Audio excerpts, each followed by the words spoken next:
master's and doctorate degree from EESC USP in the city of São Paulo.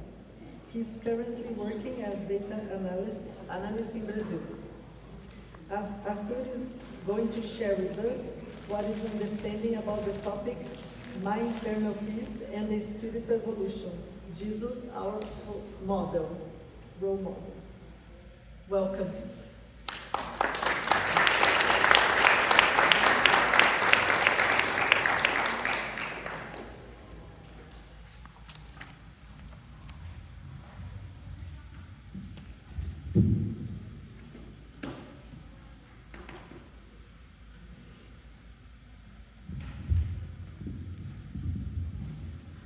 Prezados amigos e amigas, uma boa noite para todos nós. Que Deus nos abençoe, que Jesus nos envolva com a sua luz e com a sua paz, a fim de que o encerramento desse nosso dia seja proveitoso para todos nós e nos mantenha nesse clima de aprendizado, de encantamento, pelas belezas e pelas bênçãos que o Consolador, aliado ao Evangelho do Cristo, nos tem proporcionado. De antemão, gostaria de agradecer pelo carinho já recebido nessa primeira estada no Canadá, também aqui em Toronto, esperando poder lhes retribuir com sementes de vida nova, que é o que sempre encontramos quando vamos em busca do Divino Semeador, que saiu um dia a semear, mas que nunca parou, nem há de parar. Que Ele, portanto, inspire a todos nós. O apóstolo Paulo estava há cerca de 1 ano e 6 meses na cidade de Corinto. Era a sua segunda viagem apostólica. E ele já contava com mais ou menos 10 anos de trabalho apostolar com Jesus. Depois dos 3 anos que passou no oásis de Dama, mais 3 anos em sua terra natal, a cidade de Tarso, ele foi chamado a Antioquia por Barnabé, onde inicia propriamente o seu trabalho de divulgação do Evangelho, principalmente um tempo depois, por meio das viagens. Ele já havia feito a primeira viagem, que ficou mais restrita ali à região da Ásia, principalmente a Turquia, mas na segunda viagem sentiu-se impelido a ir além e alcançar pela primeira vez o Ocidente. Ele passa pela cidade de Filipos, passa por Atenas, onde teria uma das maiores decepções da sua vida, mas Jesus o conduz à cidade de Corinto, cidade muito querida ao seu coração, porque dali um dia haviam partido 2 indivíduos que mudariam para sempre a sua trajetória e também a nossa. Ali haviam nascido Gesiel e Abigail. Mais tarde Gesiel passaria a ser chamado de Estevão. Mas por essas tramas do destino que estamos longe de alcançar, por essa providência que conduz a vida de todos nós, estava marcado que esses corações se encontrassem, produzindo resultados que ecoam ainda hoje, transformando milhares, milhões de vidas, dentre elas as nossas próprias. E ali em Corinto ele encontra um ambiente muito propício de trabalho. Ele tem a grande alegria de reencontrar 2 amigos de outros tempos, Áquila e Prisca, que foram corações que o acolheram num momento muito importante da sua trajetória, quando, de certo modo, começava a estabelecer com Jesus as bases daquela fortaleza que resistiria a tantos obstáculos, a tantos ataques e a tantos empecilhos. Ali ele os encontra, bem como outros corações, e o trabalho começa a se desenvolver, começa a prosperar. E como mencionávamos, já há 1 ano e meio naquela região, o trabalho havia alcançado tal magnitude, tal dimensão, que começava a incomodar. Por isso, alguns dos judeus daquela cidade, sentindo que a sinagoga se esvaziava, pois muitos agora buscavam aquela casa de acolhimento, a casa do caminho, a casa dos filhos do Calvário, sentindo, portanto, que a audiência diminuía, intentaram, então, maquinar um plano contra o apóstolo. Aproximam-se ou buscam Júlio Gálio, que era procônsul na Acaia, naquela região de Corinto naqueles tempos. Júlio Gálio era irmão de Sêneca, o grande Sêneca. Era um homem justo, nos diz o Espírito Emmanuel na sua obra. No entanto, aqueles que se aproximaram dele, querendo criar empecilhos para a tarefa de Paulo e dos cristãos naquela região, elencaram um tão grandioso número, uma lista tão vasta de calúnias, de possíveis equívocos e tudo mais, acerca de Paulo, que ele acaba lhes concedendo um alvará para que o pudessem prender, para que pudessem levá-lo a julgamento, para que então ele, Júlio Gálio, pudesse também analisar a procedência ou não de todas aquelas acusações. De tal modo pressionaram que conseguiram que fossem eles próprios os que o fossem prender. Não os guardas de Júlio Gálio, que era representante ali do Império Romano, conseguiram que eles próprios fossem prendê-lo num dos dias das reuniões públicas na igreja de Corinto. Naquela noite, portanto, Paulo se preparava mais uma vez para a preleção da noite, para a sua fala, quando de repente aquela paz reinante é tumultuada por aquela presença daquela comitiva que vinha anunciando então a prisão do apóstolo, com aquele documento, com aquela autorização, digamos assim, de Júlio Gálio. Diziam: você está preso por isso e por aquilo outro. E então começa naquele ambiente um certo tumulto. Alguns dos cristãos, ainda não tão conscientes talvez da proposta do Evangelho, intentavam revidar aquilo que consideravam, e de fato era, uma grande injustiça. Mas queriam revidar nos moldes do mundo, não com outra face, como nos havia ensinado Jesus. E então que, diante da perspectiva daquela prisão injusta, no entanto, diz-nos Emmanuel, e Emmanuel é sempre muito sutil nos detalhes, conservando uma grande serenidade em si mesmo, Paulo ergue a sua voz àquela comunidade e diz: irmãos, acaso quereis o Cristo sem testemunho? Acaso queremos o Cristo sem percorrer os caminhos que ele percorreu? Sem trazer aos ombros também a nossa cruz? Sem trazer os troféus que são os mais legítimos troféus no cristianismo, que são os das nossas cicatrizes, nas lutas pela causa do bem e do amor? Então aquela voz poderosa ecoa no ambiente, e aquela serenidade que trazia em si transmite-se aos outros. E aqueles que intentavam revide, de repente se veem novamente serenos, confiantes, tal a confiança que aquele coração irradiava de si. Ele ergue os punhos e diz àqueles que o vinham prender: estou pronto. A resposta foi de tal modo imprevista e surpreendente que um daqueles que fazia parte da comitiva, sentindo-se de alguma maneira ofendido por aquela serenidade, por aquela grandeza de espírito, aproxima-se e dá-lhe uma bofetada em pleno rosto. Novamente, o tumulto, o burburinho. Alguns, mais uma vez, intentavam revidar.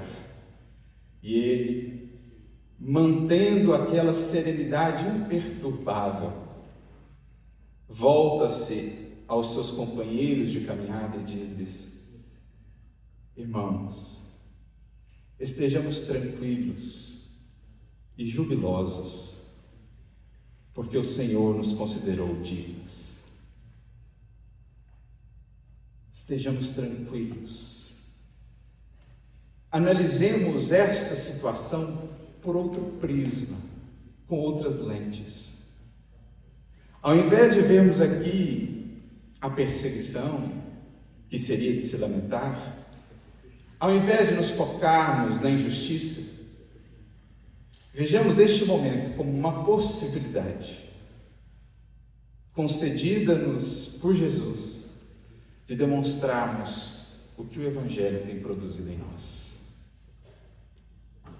Uma serenidade que não se abala, uma confiança que não oscila, a alegria de testemunhar, de partilhar com o Mestre algo de suas dores, algo de sua cruz. Vejamos isso, ao invés de uma simples perseguição, como uma bênção. Novamente, a serenidade reina no ambiente, irradiada daquele coração. Deixe-se algemar e então levado, lançado em uma prisão úmida, escura, atado a um tronco, para ser submetido à flagelação que era utilizada naqueles tempos pelos seus irmãos de Etiria, quando alguém se desviava, as 39 chibatadas. Atado àquele tronco, sem saber quais os prognósticos para o porvir, a quem recorrer? O que seria dele dali por diante? Não tinha ideia, no entanto tinha uma certeza, a do amparo e da presença viva de Jesus, assim como havia sido até ali. Então começam as chibatadas, vão ferindo-lhe as costas, abrindo-lhe outras marcas dentre as tantas que já trazia, e das quais mais tarde se ufanaria dizendo: essas são as marcas do Cristo. À medida em que o chicote lhe feria as costas, ele mesmo foi se percebendo surpreendido, porque uma sublime paz lhe banhava o espírito e o coração, trazendo-lhe brandas consolações. A cena é das mais contrastantes. Seria até mais difícil conceber uma cena tão contrastante quanto essa. Alguém submetido àquela circunstância, humilhado, sendo ferido, submetido a uma injustiça, e no entanto, portas adentro de si mesmo, sentindo-se banhado, envolto numa sublime paz. E aí a sua mente, o seu pensamento começa então a se projetar no tempo, no espaço, buscando talvez o passado, lembrando tudo que viveu até ali, até aquele momento. Ele então compreende, enfim, que havia atingido uma região de paz divina, que Deus concede aos seus filhos, depois de imensas lutas, e incessantes lutas na conquista de si mesmos. Então ali, inspirado certamente por Estevão, que esteve ao seu lado ao longo de toda a jornada, talvez também por Abigail, pelo próprio Mestre, ele alcança essa compreensão de que ali ele fechava um certo ciclo de aprendizado, de entendimento,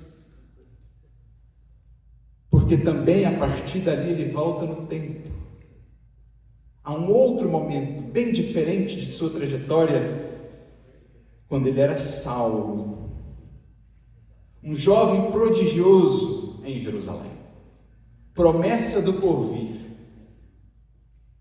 que havia alcançado em seu tempo quase todas as prerrogativas, quase todos os favores e facilidades que se poderia imaginar ou conceber. Jovem de imenso talento na oratória, na eloquência, mente trabalhada nas principais escolas e pelos principais mestres do seu tempo. Ele era o brilho do seu povo. Muitas expectativas depositadas sobre si.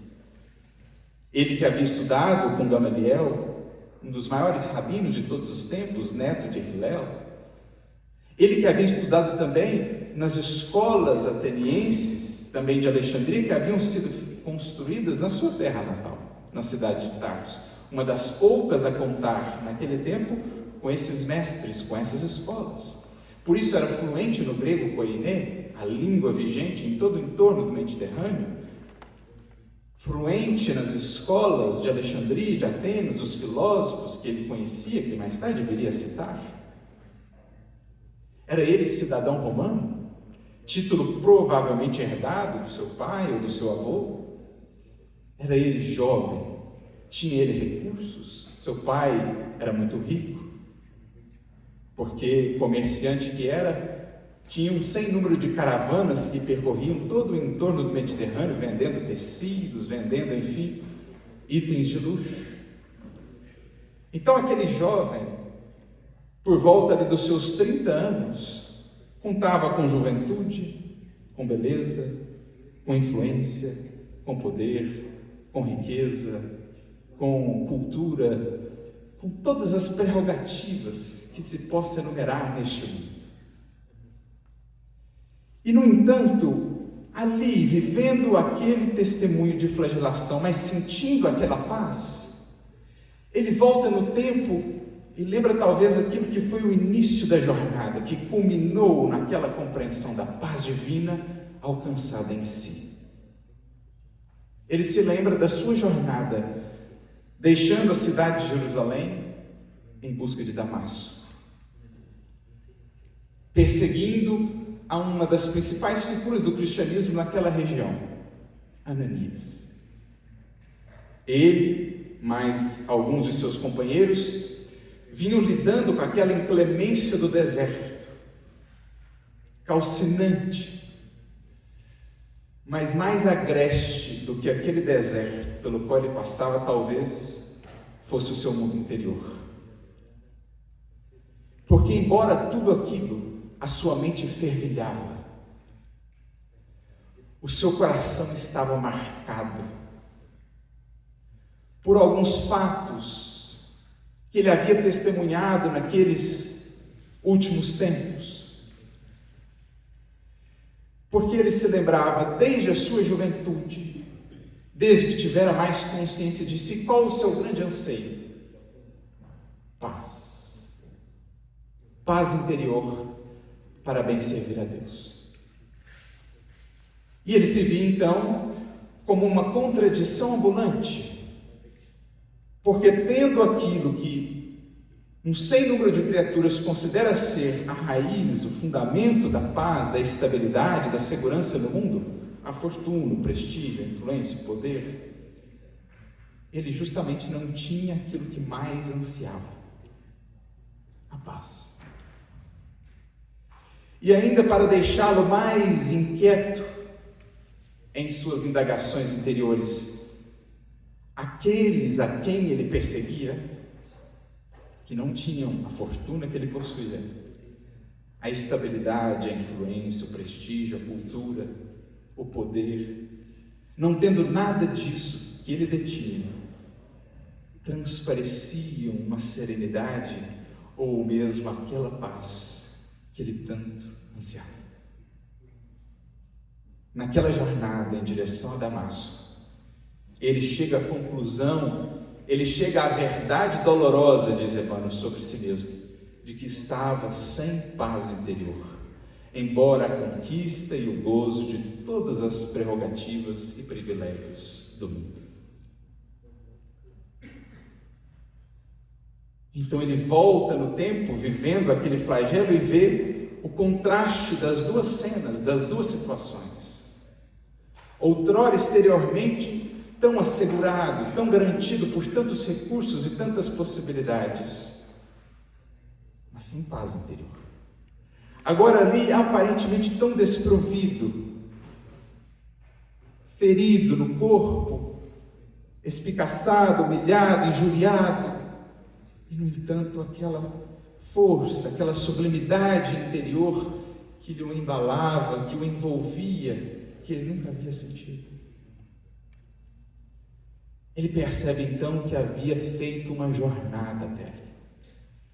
Uma jornada que havia sido, sobretudo, de renovação do seu conceito de paz, da sua sensibilidade para com a paz. Certamente ele se lembrou também de 2 olhos que o marcaram de maneira indelével, dali por diante, em toda a sua vida, em toda a sua missão. 2 olhos de um indivíduo outrora também injustiçado, também humilhado, também ferido por ele, Saulo. Mas que, no entanto, do olhar, sempre soube transparecer uma serenidade, uma paz que ele, Saulo, não entendia, não conseguia compreender. Certamente ele se lembrou daquele fatídico dia em que ele esteve frente a frente com Estevão no Sinédrio. Aquele dia em que ele foi vencido pela força da paz. Ele, agressivo, violento, vendo-se talvez pela primeira vez diante de alguém que pudesse fazer frente a ele nos argumentos, ele apelou à violência, esmurrando aquele homem já humilhado, já ferido, chegando a lhe dizer: o Sinédrio tem meios de fazê-lo abjurar a tua fé. O Sinédrio tem meios de fazê-lo se curvar. Ouvindo a resposta, na mais absoluta serenidade: o Sinédrio tem 1000 meios de me fazer sofrer, mas desconheço o poder do mundo capaz de me fazer negar a Jesus Cristo. Aquela força imperturbável, aquela luz daquele olhar se gravaram para sempre na retina espiritual do apóstolo e seriam depois a luz da sua própria jornada. Aquelas palavras que ele pôde ouvir naquela sala contígua, para onde ele leva aquele que descobriu ser o seu próprio cunhado, junto da sua noiva Abigail. E então aquela cena, a noiva, irmã daquele a quem perseguia. O irmão revendo a irmã depois de muitos anos e descobrindo que a sua irmã casaria com o seu algoz. Quantos desfechos possíveis poderíamos ter, mas poucos de nós poderíamos conceber o desfecho que se deu. Aquele jovem, voltando-se para a irmã, diante do algoz e olhando para ele com aquele mesmo olhar de serenidade, de paz, dizendo a ela: Saulo, minha irmã, deve ser generoso e bom. Serviu Moisés até o fim. Imagina quando ele conhecer Jesus. Essa paz, esse autocontrole, esse autodomínio, essa serenidade que não se perturba, foi o que Saulo só pôde compreender mais adiante, naquele momento que citávamos do flagelo, quando depois de 10 anos de jornada, de muito trabalho, de muita luta, de muito testemunho, pôde empreender uma outra natureza, a paz de uma outra natureza de paz, que Jesus vinha proporcionar aos que o seguem. Foi preciso treinar o seu coração, foi preciso uma longa jornada de autoconhecimento para construir a sensibilidade devida e entender o que aqueles tempos não pôde. Diante de homens e mulheres perseguidos, feridos, humilhados, a lhe responder com aquele olhar de uma serena confiança, numa força maior, num amparo que nunca falta. Por isso, seguindo na descrição que Emmanuel nos traz daquele momento de flagelo, diz-nos o benfeitor que Saulo, ou Paulo já à época, sentia que se aproximava de Jesus, sentia o mestre mais vivo, uma lembrança mais viva de Jesus junto de si, como se aproximasse do seu abraço e do seu acolhimento, depois de uma terrível e áspera jornada, por encontrar-se, por conhecer, por sentir o que era aquela paz. Ali ele sente o seu primeiro grande êxtase, paradoxalmente, numa circunstância tão dolorosa, tão desafiadora. Nós trouxemos essa imagem para trazermos uma consideração que, digamos, é fundamental quando vamos falar sobre paz. Porque nós estamos secularmente viciados em nossas concepções de paz. E o que a gente aprende aqui com Paulo e com outros tantos exemplos que poderíamos enumerar, os mártires a entrarem cantando no circo, diante da morte, de testemunhos tão difíceis, mas com aquela serenidade que os permitia inclusive cantar, trazendo mais para os nossos tempos, se nos recordarmos de uma vida como Francisco Cândido Xavier e outros,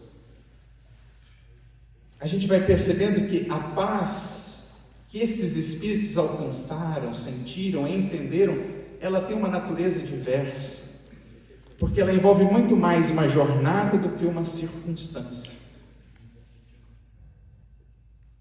Ela envolve um processo mais do que simplesmente um anseio, aguardando que uma mudança específica ou circunstancial daquilo que nos cerca, daquilo que vivemos, é o que há de nos trazer ou proporcionar a paz.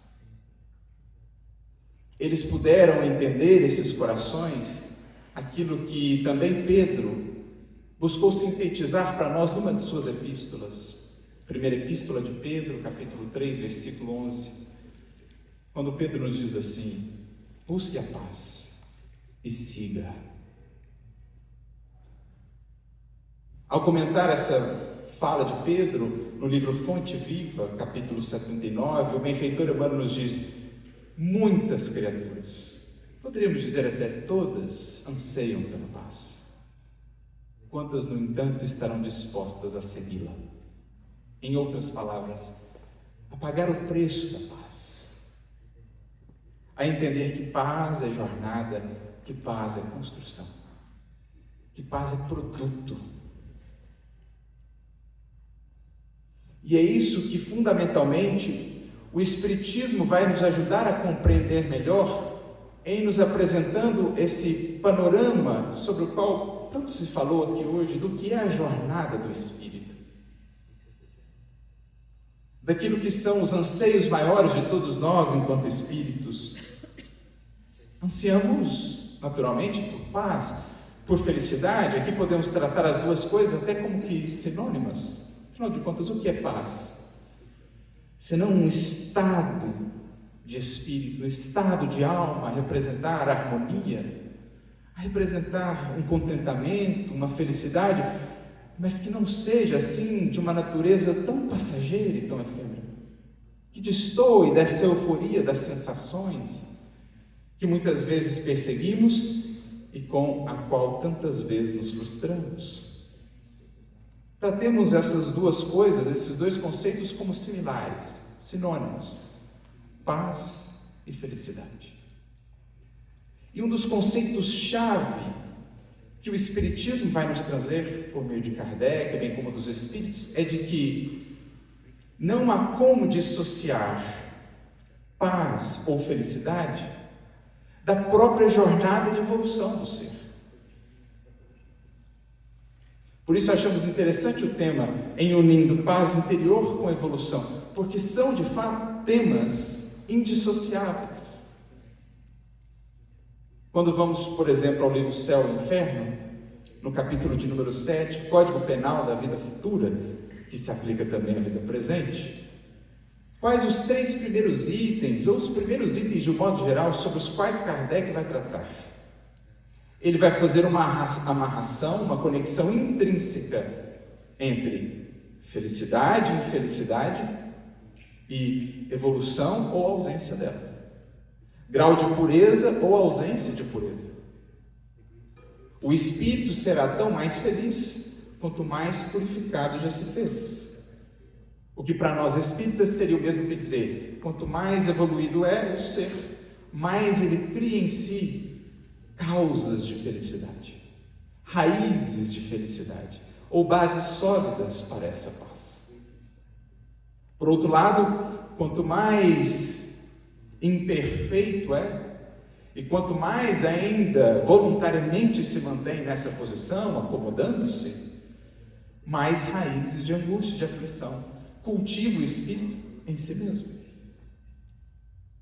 Se formos ao livro dos Espíritos, a primeira questão que abre a terceira parte da obra, das leis morais, questão de número 614, Kardec indagará aos benfeitores o que se pode entender por lei natural. Dizem eles, é a lei de Deus, é a única verdadeira para a felicidade da criatura humana, poderíamos dizer, para a nossa paz. Diz a ele, a cada um de nós, o que fazer e o que não fazer. E ele só é infeliz, o ser humano, quando dessa lei, dessa proposta, se afasta. Mais uma vez, portanto, uma conexão indissociável entre a felicidade e a paz que se alcança, que se estabelece, e um compromisso, uma adesão à proposta de evolução que a lei nos apresenta. Porque a lei estabelece um caminho, dentro de certas balizas, dentro de certos princípios, dentro de certas margens, e quem transita por esse caminho, percorrendo, fazendo a jornada, é quem se gabarita cada vez mais para alcançar, estabelecer em si felicidade e paz. É o que Kardec diz no livro Céu e Inferno, descrevendo para nós cada conquista do espírito, no âmbito, por exemplo, da virtude ou do conhecimento, é uma nova fonte de felicidade, é uma nova fonte de paz. Por outro lado, cada imperfeição do espírito, seja no âmbito dos vícios que ele ainda cultiva ou da própria ignorância, é também uma fonte de aflição, de angústia. Por isso, desenvolver essa paz, que está associada a uma jornada e não a simplesmente uma mudança exterior de circunstâncias, é descobrir essa jornada que temos por percorrer, agregando dia a dia em nós fontes de felicidade, eliminando dia a dia em nós fontes de aflição, porque é um trabalho duplo.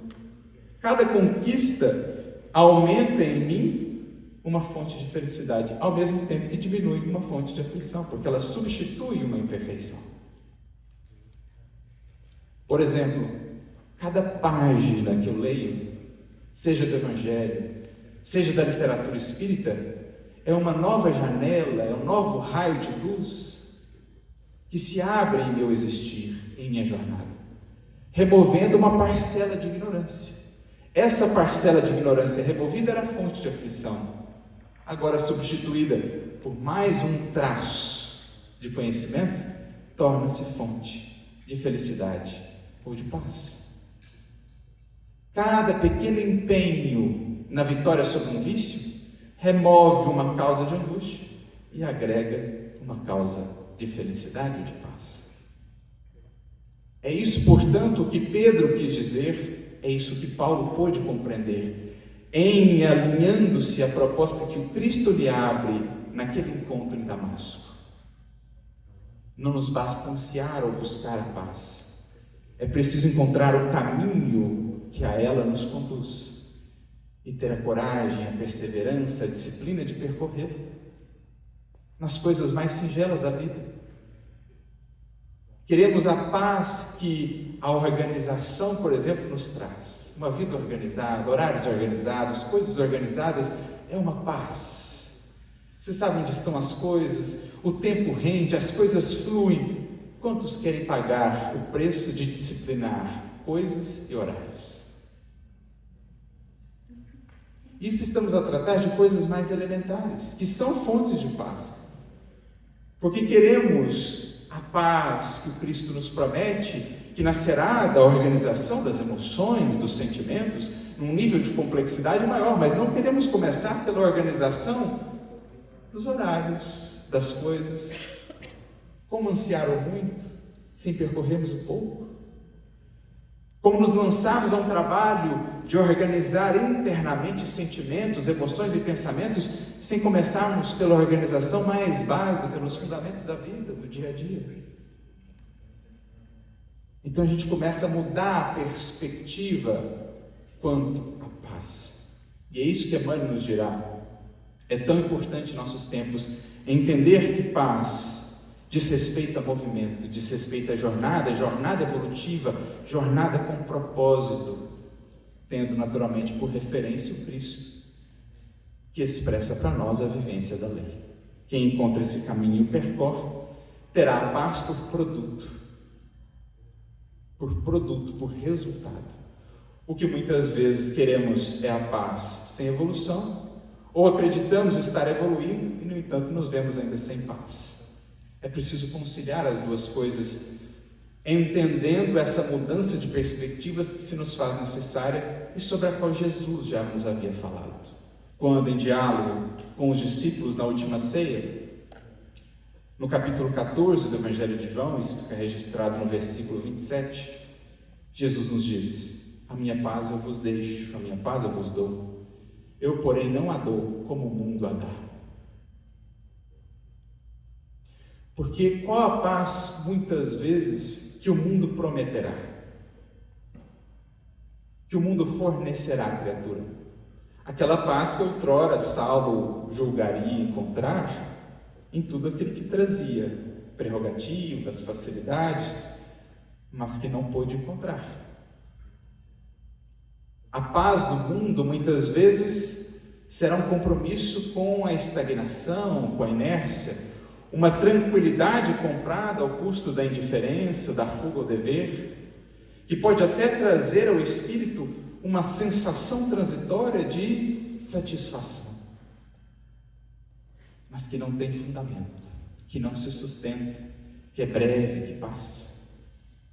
Nessa nossa deturpação do conceito de paz, diz-nos Emmanuel, comentando essa própria fala de Jesus, no livro Vinha de Luz, capítulo de número 105, quando ele faz esse contraste entre a paz do mundo e a paz do Cristo, ele vai nos dizer que muitas vezes a paz do mundo é por nós buscada na fuga do dever, na estagnação espiritual, na busca apenas desses elementos exteriores, seja o conforto, seja alguma espécie de segurança material, de facilidade, que nos traz uma aparente sensação de estabilidade, de tranquilidade, mas que não se sustenta quando a vida nos pede mais, quando o nosso coração anseia por mais. Chegamos a estar, por vezes, com a sensibilidade tão desajustada, que vamos encontrar a paz aparente do mundo em situações profundamente contraditórias ante aquilo que temos visto e aprendido com Jesus. Por exemplo, diz Emmanuel, o preguiçoso muitas vezes vai encontrar a paz do mundo na preguiça que se entrega, na indolência, na acomodação. O vaidoso muitas vezes julgará ter encontrado a paz nos aplausos que recebe da ignorância, porque aquilo o satisfaz, aquilo o deixa eufórico, aquilo de alguma maneira trabalha, digamos assim, insufla as suas sensações. Chegaremos inclusive a encontrar aqueles que, diz Emmanuel nessa mensagem, encontram a paz na satisfação dos seus anseios de vingança, ou na conclusão dos seus projetos criminosos, porque ainda se associam a essa natureza de paz. Emmanuel diz, muitos ímpios, caluniadores, criminosos ou indiferentes, usufruem essa paz do mundo, sentem-se venturosos, sentem-se triunfantes. E quando se lhes indaga a respeito de como vão indo as coisas, de como se sentem, dirão que vão muito bem. Quantas criaturas no mundo, fugindo aos ditames da própria consciência, abafando-a, não dirão, por ora, que tudo vai muito bem. Quantas criaturas não conseguiram em seus esquemas, em seus feitos, escapar à justiça dos homens e julgarão que tudo vai bem, para descobrirem mais tarde o preço dessa paz do mundo. Recordo-me daquilo que está em o Evangelho segundo o Espiritismo. A tranquilidade comprada ao preço de uma indiferença culposa é a tranquilidade do mar morto, que esconde em seu fundo a lama fétida e a corrupção. Muitas e muitas consciências do mundo ainda hoje operam nesse regime de busca dessa paz, que traz uma satisfação imediata, uma sensação de triunfo, um gozo, uma euforia, com um preço doloroso a ser pago depois. Porque essa paz, diz-nos Emmanuel, esconde muitas vezes o sono enfermiço da alma. Quantos espíritos, depois de terem ajuntado todas as possibilidades, todos os recursos exteriormente, contarem com o conforto, com a estabilidade, não se veem mergulhados numa angústia existencial profunda, porque se esqueceram de ir em busca dessa paz profunda do Cristo, que envolve necessariamente o movimento do espírito, da alma, no sentido de crescer, no sentido de transformar potenciais em potências, em realizações, em progresso. Quantos não chegam às posições culminantes no mundo e se veem vazios, se veem aflitos, porque embora as suas vidas analisadas de fora representem muita dinâmica, muito movimento, muita realização, analisadas em espírito, não necessariamente representam progresso, aperfeiçoamento do ser. Emmanuel chega a dizer em outra mensagem: existem muitas vidas que, olhadas pelas perspectivas do mundo, parecem vidas vitoriosas, criaturas que chegaram a ápices, a culminâncias do mundo, mas que, analisadas pela ótica do espírito, não passam de vidas que estagnaram na contemplação de ilusões. Espíritos que moveram mundos e fundos fora de si e construíram uma situação exterior invejável, mas que internamente estão parados, às vezes, na mesma questão com uma mágoa, na mesma problemática com um determinado vício, ou com a ignorância espiritual dos seus destinos, de si próprios. À luz do mundo, pela ótica do mundo, avançaram, parecem triunfar. Pela ótica do espírito, estagnação. Essa, fundamentalmente, é a diferenciação profunda que os discípulos de Jesus, aprofundando-se na lição do Evangelho, vão passando a compreender, e mais do que compreender, sentir. Que a paz do Cristo, diferente do mundo, não é a paz da indolência, da acomodação com as nossas imperfeições, que devem ser, sim, reconhecidas, para que sejam agora estímulos à nossa transformação. Pelo contrário, paz é esse dinamismo do espírito que nunca cansa de buscar, de avançar, de ansiar por crescer, mais saber, mais servir. Paz é alegria, é movimento, é harmonia, é dinâmica do ser na criação. A paz, legitimamente compreendida, será, diz-nos Emmanuel, um ajuste, um equilíbrio entre os nossos anseios, os nossos desejos e os desígnios do Senhor na posição em que nos encontramos. Quando aprendemos a fazer concessões no que são caprichos, no que são exigências que ainda estabelecemos, para encontrar na proposta que Jesus, que Deus nos descortina, pela vida que se nos apresenta, encontrar ali os recursos de que precisamos para a conquista da verdadeira paz. Não será, portanto, a fuga dos problemas, ou a expectativa de que eles magicamente se transformem pela intervenção do alto, mas sim aceitá-los, onde, como e quando chegam até nós, com a consciência de que se nos visitam é porque temos recursos de superá-los, encontrando forças que por si mesmos ou apenas por nós próprios não teríamos, mas que em Jesus passamos a ter. Por isso Paulo talvez tenha chegado também a dizer: tudo posso naquele que me fortalece. Chegando a essa compreensão, diz-nos Emmanuel mais uma vez, o Espírito alcança o segredo, a sabedoria da paz em Cristo, com o máximo de lutas ao redor de si.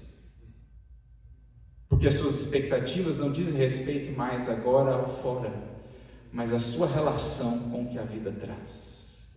Na própria definição de felicidade, a felicidade que nos é possível neste mundo, quando vamos à questão 922 do Livro dos Espíritos, lá eles nos trarão 3 pilares. No que diz respeito ao mundo, a posse do necessário. No que diz respeito à vida moral, a consciência tranquila e a fé no futuro. Eis os 3 pilares, fundamentos da felicidade e da paz que nos é possível. No que diz respeito à vida material, simplifica, menos exigência. Para que tanta coisa? Simplifica tanto quanto possível. Mesmo que mais recursos existam, não se deixe por eles possuir ou tomar. Saiba os utilizar com proveito, simplificando a vida de outros por meio deles também.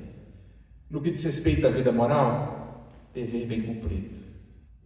Muitas vezes acreditamos que a fuga nos trará paz na visão circunstancial que temos, mas é justamente a jornada vivenciando aquilo que mais tarde nos trará paz duradoura, consciência tranquila, dever bem cumprido e fé no futuro. Horizontes. Aqui se recordou a figura de Viktor Frankl, cuja uma das principais contribuições que nos trouxe, assim como outros tantos, podemos nos recordar também, pensando nas fileiras espíritas de Leon Denis, a importância de horizontes para a nossa vida.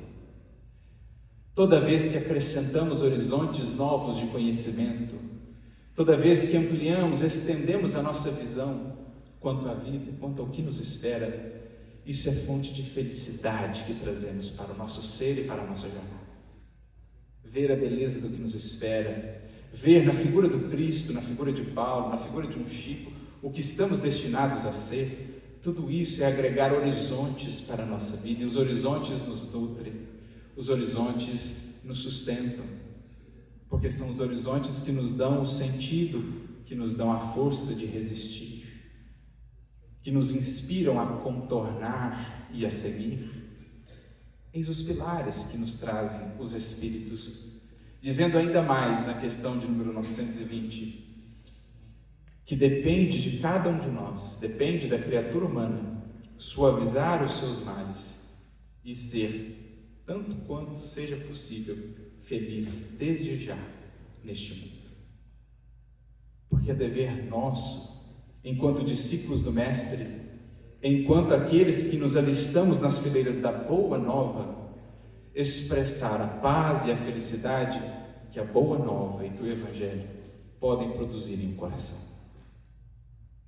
Quando se fala do alcance que podemos ter pelos pensamentos, pelas possibilidades tecnológicas que hoje temos, não podemos nos esquecer de que isso aí está não para que a sombra se perpetue, como geralmente se faz ou se dá, mas tudo isso surge como possibilidade ampliada de demonstrarmos o que o Evangelho, a mensagem do Consolador, cria em nosso coração, em termos dessa paz que confia, que se mantém serena, que não hesita, que não duvida, que segue sempre adiante.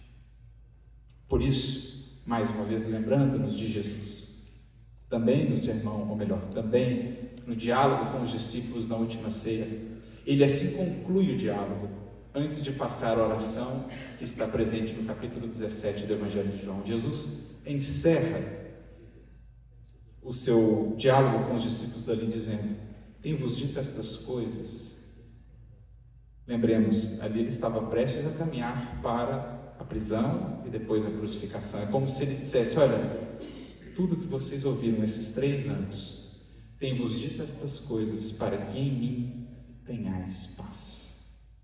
No mundo tereis aflições, mas tende bom ânimo, eu venci o mundo. As últimas palavras do Mestre ante tudo o que estava por vir, preparando o coração dos discípulos naquele tempo, mas também os nossos ainda hoje, trazendo-nos essa segurança de que quem constrói com Ele portas adentro do coração, não tem o que temer. Sejam quais forem os horizontes que se nos mostre a vida, sombrios, desafiadores, aquele que estabeleceu essa relação com o Mestre no coração, relação de confiança, relação de amor, aquele que alcançou e vem cultivando a paz em Cristo, terá sempre o bom ânimo para sobrepor-se à circunstância, fazendo com que o seu mundo interno se afirme diante daquilo que o mundo muitas vezes nos traz. O mundo muitas vezes buscando nos esmagar, sufocar com as lutas e dificuldades que nos propõe. No entanto, o mundo interior que com Cristo floresce e se expande, a ele se opõe e se sobrepõe, irradiando paz. Foi o que aconteceu aquele dia com Paulo. Intentavam envolvê-lo naquela atmosfera de perseguição, de ódio, de calúnia. O mundo exterior buscava conter aquele mundo interno tão florescente, tão irradiante.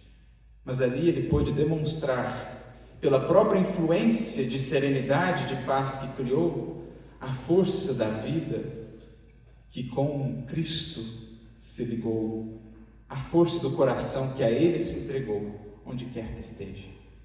É um mundo interno que triunfa, é uma força que irradia e sobrepuja quaisquer influências exteriores. Eis, diria Leon Denis, o segredo dos sábios. Eis para nós o segredo fundamental do Evangelho, a mudança da nossa compreensão de paz com Jesus.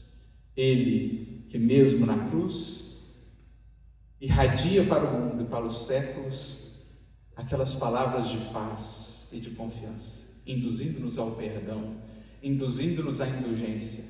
Nós hoje, com as nossas cruzes, com as nossas dores, mas com Ele vivo e presente em nosso coração, podendo irradiar ao mundo uma mensagem de esperança, uma mensagem de confiança, uma mensagem de certeza. É essa paz que nos cabe construir, longe da indolência, da estagnação, da preguiça, da simples expectativa de uma configuração exterior que não veremos a ter, talvez, nesta encarnação, mas desde já, tendo ao alcance de nós as possibilidades de construir essa paz que prepondera sobre o mundo ao nosso redor. Diria um grande escritor brasileiro, Guimarães Rosa, na sua obra magna, Grande Sertão Veredas, em que ele faz essa análise da relação da criatura com o mundo. Ou o mundo envolve e esmaga a criatura, ou a criatura se expande, se expressa transformando o mundo. Ele diz isso em outras palavras: ou a gente governa o sertão, ou o sertão nos governa. É o mesmo princípio que Jesus já nos trouxe. Ou o mundo nos vence, ou nós, com o nosso mundo entregue a Cristo, vencemos e transformamos o mundo que nos cerca.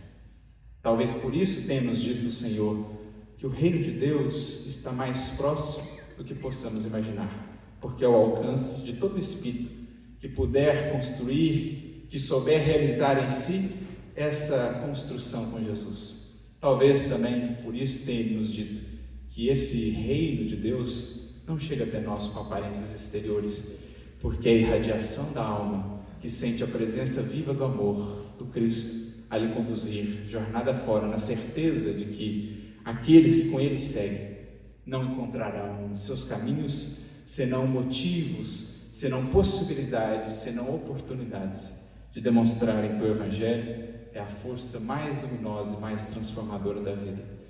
É a esperança que se mantém viva, seja qual for a sombra que nos cerca, seja qual for o horizonte desafiador que nos esteja proposto. Que Jesus, portanto, inspire a todos nós, que encontre em nós esse espaço para a construção dessa paz e que nos dias mais tumultuosos de nossas existências recordemos desses exemplos que ante chibatadas ou mesmo a perspectiva da morte souberam demonstrar que quem traz o Cristo consigo tem a força de irradiar essa paz às outras vidas ao seu redor. Tenho-vos dito estas palavras para que em mim tenhais paz. No mundo teremos ainda por muito tempo aflições, mas tenhamos bom ânimo. Jesus venceu o mundo e nós, com Ele, haveremos de vencer também a nós e ao mundo, transformando-o para melhor.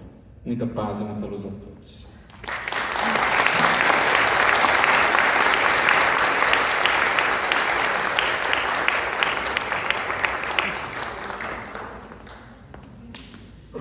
Thank you so much, Arthur.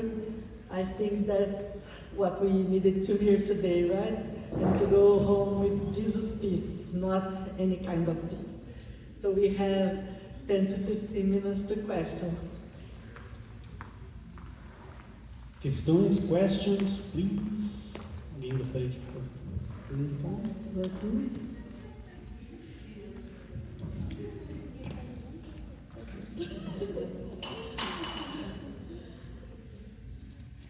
Então, muito bonita a palestra.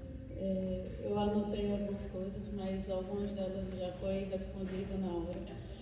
Sensacional. Mas uma delas que ficou é, assim, como é que podemos chegar a ter um limite, né, entre os objetivos materiais e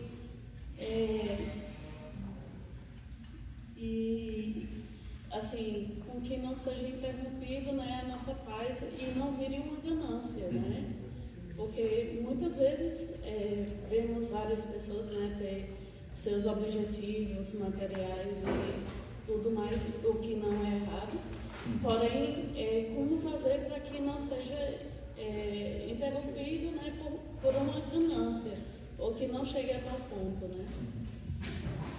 Eu me lembro de uma frase de Francisco de Assis, em que ele diz assim: se algo rouba a paz do meu coração, é porque ocupou aqui o lugar de Deus.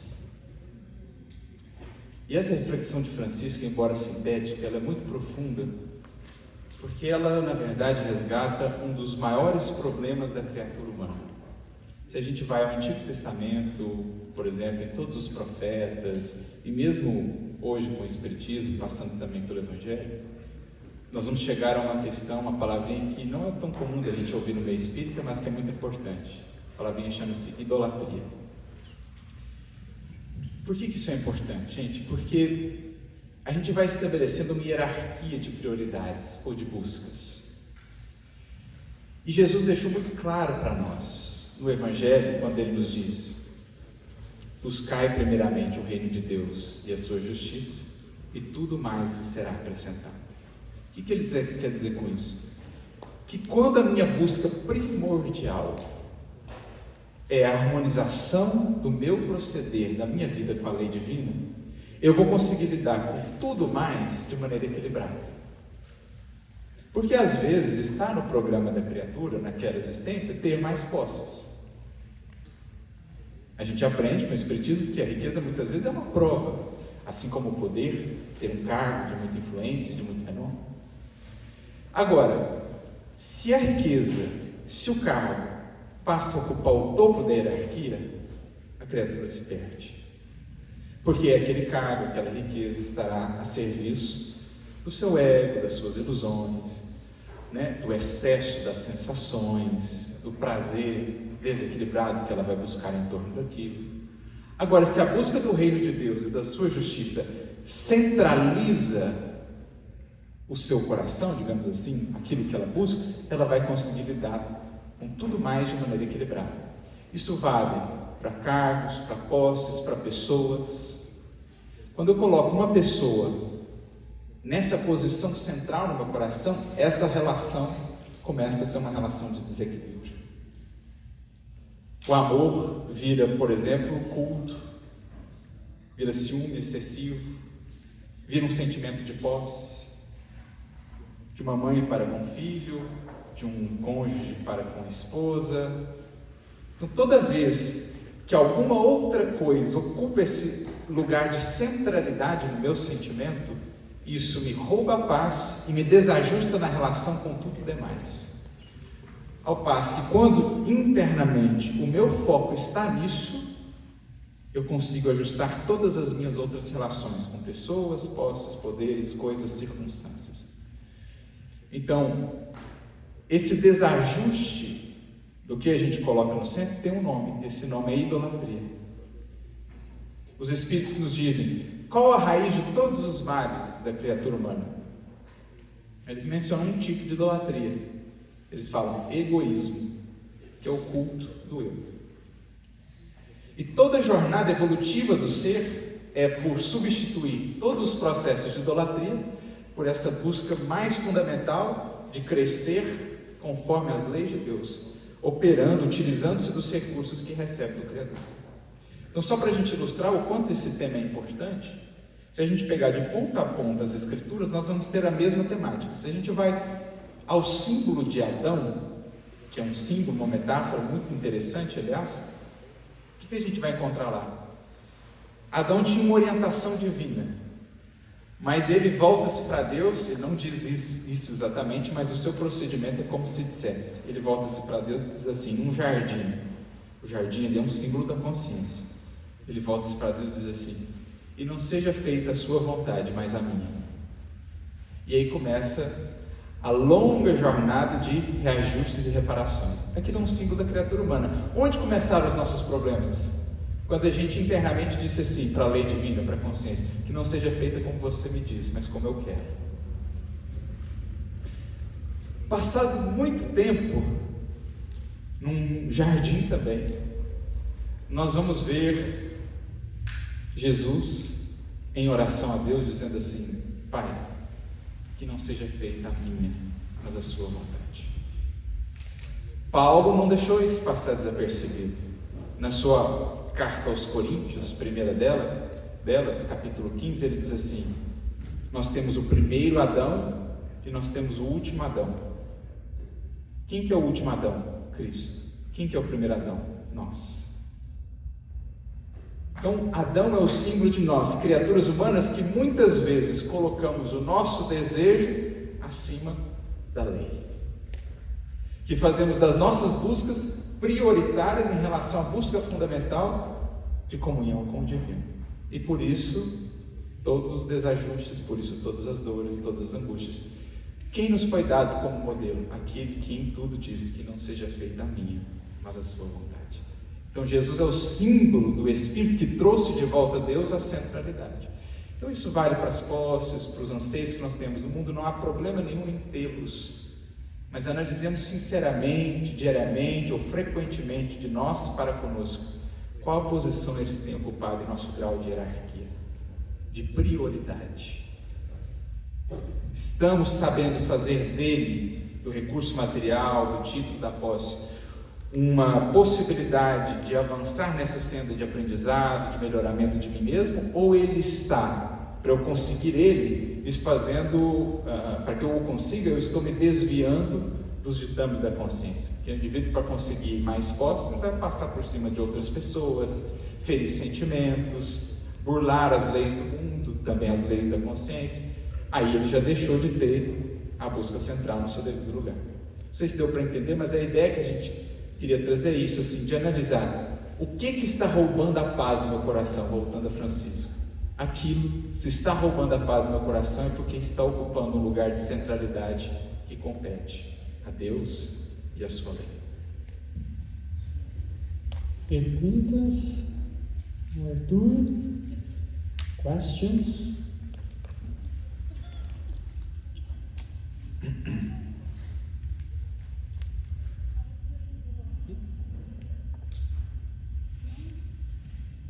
Arthur, muito obrigado.